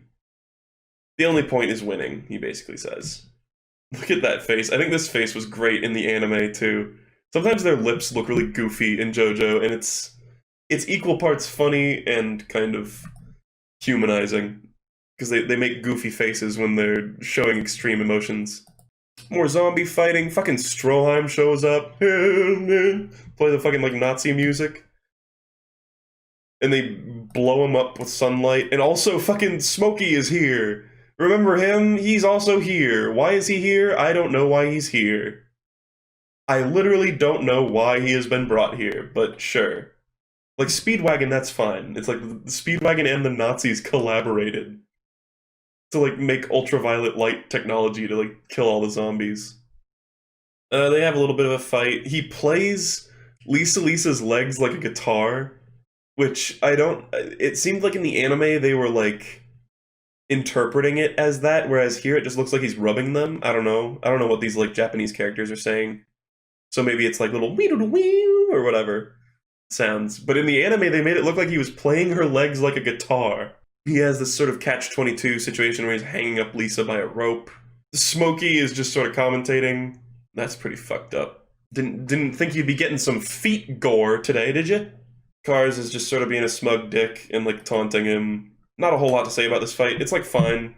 It's got more of the, like, complicated... Like, there's a lot of rope. There's, like, the clackers, and there's the hat yarn. There's a lot of, like, tying and knots and ropes in part 2, because I guess there's, like, sleight of hand is a big thing. A lot of people hate the JoJo dub. I don't really get it. It's, like, just as cheesy as the Japanese voices. I think a lot of people don't understand that the Japanese voices are also incredibly exaggerated. You know? I don't know. I like the dubs for the most part. I don't think they're terrible, at least. Especially, I think Joseph Joestar was well voiced, in particular. It takes a little getting used to. You're like, oh, what the fuck is this #1 shit? They had loots. The Pillarmen had loots. Of course. Why are people saying Blueford? Did he have a bad dub? Is that... I don't remember Blueford. Maybe I didn't watch part 1 dubbed. Well, did Blueford have a particularly horrible dub? Translation names are annoying. The fact that they have to, like, change the names is pretty annoying, although it leads to some pretty hilarious translation names as well. We don't really get a lot of, like, footage of George. And there's actually... I will talk about George Joestar, the one that starts with J, the, like, spin-off. But we just see this guy get fucked up by a zombie. Like, his leader pretends to be normal, but he's actually a zombie. Whoa. So this is just explaining more about, like, the lineage and shit. And Smokey's like, oh, what a beautiful family, or whatever.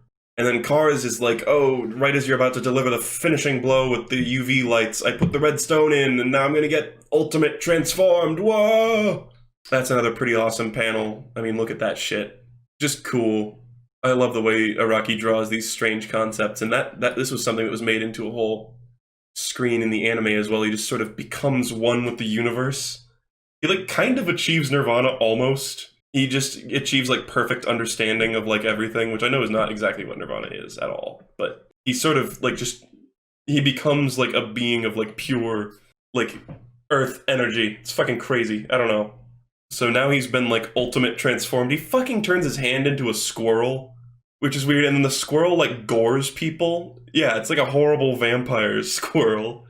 Another thing that I think people kind of forget from part 2, and he turns it into, like, a flower and a butterfly because he's just life energy personified. This was something in the intro. They show this panel, or, like, you know, the animated version of it, And it's something that when you're first watching the part, you're like, okay, that's just like a cool pose of him. But after you finish the part, you see that and you're like, oh, that's Cars, like after he becomes the ultimate life form. And that's in the intro, the entire part. They were just like, they won't know what it is during the beginning, and fans will know what it is, but that's fine, they already know. Nirvana is the name of the song that plays at this point? Really? I thought it was called like Ascended or whatever. The one that's like literal dubstep. There has never been a Nirvana reference in JoJo. I don't think so, at least. I don't know if that's legit either, folks. I'm not seeing anything under that name. But yeah, the foreshadowing in the openings is just amazing. Why do they call them OPs? I've never understood that. Why is it an OP and an ED? This was awesome in the anime. They like run away and then it just like smash cuts to Cars just going like, Pah! It's fucking hilarious. I mean, I get where it comes from. It's like the first 2 letters of opening, but why not just call it an opening? Why is it an OP? It's just weird. Opening piece and end piece. I would be willing to believe that, I guess, that it's an acronym for opening piece and end piece. Alright. Whatever. That's semantics. It's shorter to say. We live in a world where people will say half a dozen instead of 6, alright? I don't think that's the highest priority on language. It's easy to say. Also, Carl Pilkington is in this manga. This is a cool page. I think they briefly touched on this in the anime, is that he's just absolutely perfect. Sex is useless. Because they would just kill whoever they fucked. Joseph fucking flies a Nazi plane into him. This whole fight is batshit insane, with Cars like shooting metal feathers that like turn into piranhas. And then fucking Stroheim comes out of the, like, fuselage or whatever. It's pretty whack. There's tentacles. Oh my god, yes. I forgot about this. He makes a giant, like, kraken inside the plane and it stops the propeller. That's so badass. Yeah, I don't know if you guys knew this, but Irina is actually the most powerful character in all of JoJo because she survived Jonathan Joestar's massive brick house cock. There's this... So... Apparently this face is like a Japanese thing. It's made from Japanese characters. I know the eyes are nose. Okay, that doesn't make sense. But the eyes are each made out of the character no in Japanese, I'm pretty sure. And then like the eyebrows are another one and the mouth is another one. Apparently that's something you like doodle on your school book in Japan. It's like the S in America. That weird S that people draw. Then we got him sort of like reflecting on his lineage, and he's like, yeah, I'm supposed to die young. I'm writing my name in history as we speak, which is kind of cool because he really is, but also he lives. Spoiler alert. So whatever. You got this. You got Stroheim getting like fucked up. He gets his hand cut off. Cars gets fucking dumped into a volcano. I actually love this moment. They actually do try to humanize Cars. Like, he's freaking out, he's burning up, and then he's like, oh, I have to grow a shell. But then the shell also doesn't, like, work. It just gets melted away. And Joseph's like, you fucking idiot, you got fucking dissolved into a fucking volcano. But then later on it shows that Cars, like, made porous rock appear around him, which I guess insulated him. There's a severed arm I didn't miss. That was a whammy moment in the anime. He comes out in his fucking, like, crab people armor. I was gonna say, they explained that he made, like, porous stone. Body always making bubbles. That's actually so cool. He evolved in that second. Then we got a little bit of backstory. I guess this is the Pillar Man Society. We really, again, don't get a lot of glimpses of this, which is why it's so cool when we do get to see it. Like, there's other Pillar Men. Look at this. There's just Pillar people. There's Pillar women and Pillar children. They're like animals, and I slaughtered them like animals. Sorry. That just came out. And he was like, oh, we all need to be the dominant beings on Earth. We don't need to just sit here idly by. We're like the highest evolved forms or whatever. Evolified. Phone. What the fuck? He understood what a frog swallowed alive by a serpent could feel. Because Cars is just so fucking insane. Oh yeah, JoJo reflexively uses the Stone of Asia. Just for no reason. JoJo's body knew. His body reacted to survive. The sacred fire of his life had risen his intuition. And then we get this fucking awesome bit This is controversial. The ending of part 2, it's like some of the like highest level of like ass-pulling bullshit. It really is, but it's also a great moment. It seriously is. So they're on this stone that's getting like erupted towards the sky, and then fucking Joseph's severed hand just happens to come up and just like gouge Cars in the neck. Just literally just by random chance. And then Cars is like, "Did you plan this, JoJo?" And he's like, "Next you're gonna say, you planned this, JoJo?" And it's implied that, like, that line, like, Joseph's one-liner threw him off enough that other rocks pushed him into the stratosphere, and that was the thing. JoJo's stupid fucking one-liner is what condemned Cars to, like, the worst, like, torture imaginable or whatever. Not quite. But to, like, a fate worse than death, which is just so brutal. I guess it just says the lapse in concentration caused by the sudden appearance of his arm, but it's literally just random luck. Random fucking luck. And he's like, "I planned it all along." It's so good, though. That's why it's so good. It's because he's like, just complete random bullshit. But he just owns it. He's like, "Yeah, that was all skill." It's like me playing Peggle. And, yeah. Somehow both Stroheim and Joseph survived, even though they say Joseph Joestar died on the volcano. He literally just says he planned it just to piss him off. Like, just to disrespect on him. The Hamon did it. He literally admits that it's complete luck. And then we get this. This is horrifying. This is the first of many, like, horrific fates in JoJo that, like, really, like, fucks you up. This really fucked me up when I first watched it. I was like, holy shit. He's just fucked. He's stuck in space. And he can't change his trajectory at all with his, like, air pipes. And then the air that comes out of his air pipes freezes around him and turns him into this horrifying, like, stone creature. Cars was never able to go back to Earth. Becoming a life form between organic and mineral, he wandered for eternity into the endless void known as space.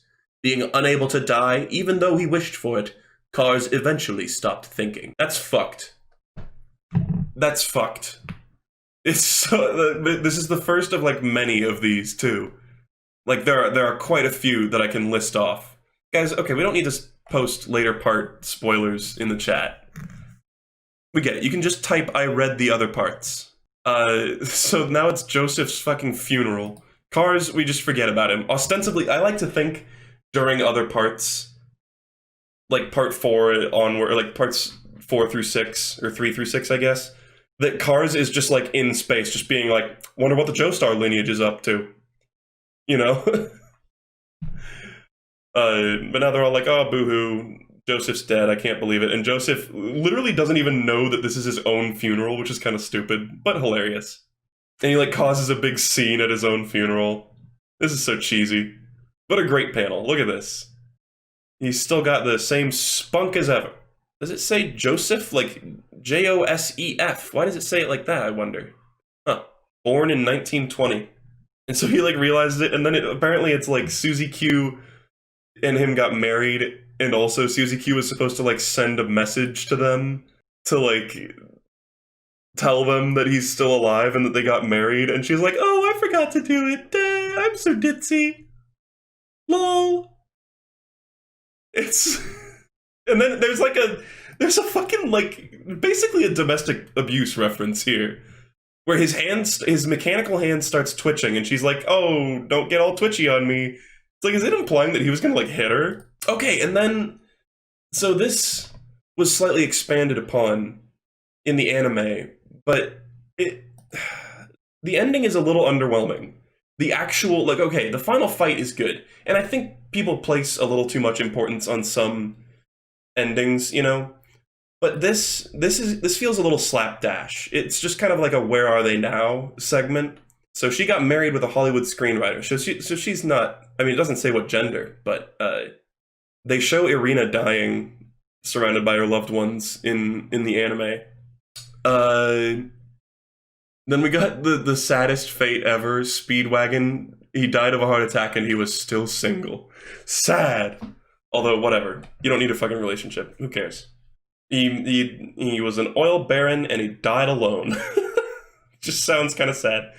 Smokey Brown became fucking Obama. They actually show that in the anime, and that's amazing.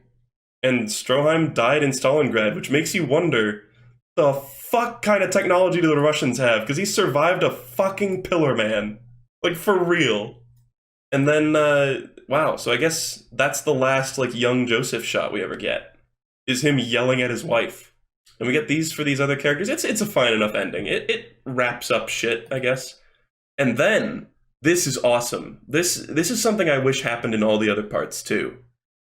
Is that, it shows old Joseph going and basically kickstarting part 3, essentially. Then years passed, generations followed one another. As for JoJo... And this is, like, early old Joseph, so he looks kind of weird. Weird. That was a good voice crack. So we get this weird shit about how Joseph hates the Japanese. I'm not sure how to feel about that, because, like, Araki is Japanese. I really don't... It's because his daughter Holly married Sadao Kujo, who's a Japanese guy, and then I guess he was, like, a bad father or some shit. And he's sad that she moved to the other side of the world. So, he hates the Japanese. He's just racist. Oh well. And then, this is something that was omitted. But he's listening to the Beatles on his Walkman. And I could have sworn, wasn't it Get Back? I thought it was Get Back, and that was a reference to, like, you know, Get Back, JoJo. That's like my head canon. I don't know. I guess it just says the Beatles. Which brings into question, of course, all sorts of things. I mean, there are characters and stands that are named after Beatles songs later on, but the Beatles actually exist in universe. And also, like, they mention that Prince exists, and there's a bunch of Prince references and shit like that. It's like, what? Whatever. That's suspension of disbelief shit right there. At least I still have my Walkman. I think this is actually a pretty decent ending. I don't know why, but I love the fact that it ends with him getting on a plane and just listening to his Walkman. I don't even know why. It just seems so appropriate. It's appropriate as an end to a really strange manga. But it's good because this manga is very influenced by music and, like, the arts, you know? So I just think it's appropriate that it's like it ends with sort of a tribute to the arts. I don't know. I know not everybody thinks the Beatles are like high art or whatever, but they're definitely influential. People are saying they're naming their stands after those songs. I feel like they would mention it at least once, though. Like, that never gets established at all.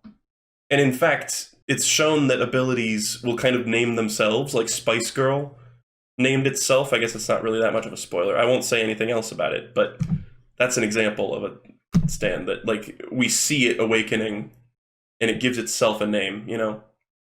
Whereas, I guess in part 3, they choose the names of their stands with the tarot. Whatever. But, yeah, in the anime, it also shows a little teaser of Jotaro, which is kind of cool. But I love this ending, actually. I forgot about this little bit. It's weird that it's just him cursing out the Japanese, but I love the Walkman. There's like sort of a theme that at the end of every part, it ends on traveling. So it ends like on an ocean shot or an airplane or whatever, which is really cool. It's sort of like the adventure continues on. So yeah, I guess that's it. Part 2, huh? Awesome part.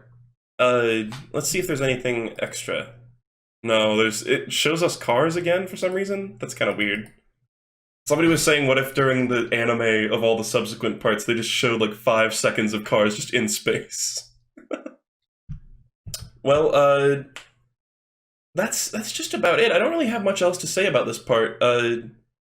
You know, great JoJo, like, it's classic. It's really where the series started to, like, lean hard into the, like, wackiness aspect, I think. Like, that's a big part of the series. I don't know. It's nice to see sort of the humble origins, but it's got badass shit of its own. The Pillar Men are awesome. Joseph is awesome. Joseph and Caesar is a decent relationship, even though it feels kind of underdeveloped. I don't know. I don't have much else to say. It's a great part. I think it's rightfully deserves the sort of, like, circle jerk that it gets, even though it's got some pretty absurd shit. And next time, we will be looking at Part 3, Stardust Crusaders, I will probably be splitting it up into at least 2 different streams, because holy shit, that is a lot. It's much longer. Every part after this gets much longer, so the rest of these I don't think will be, 1 stream per part unless I really, really just buckle down and do it. But yeah, I don't really have anything else to say. Thanks for joining me. If I remember anything else, I'll mention it at the beginning of next time. But thanks for watching, guys. Take it easy.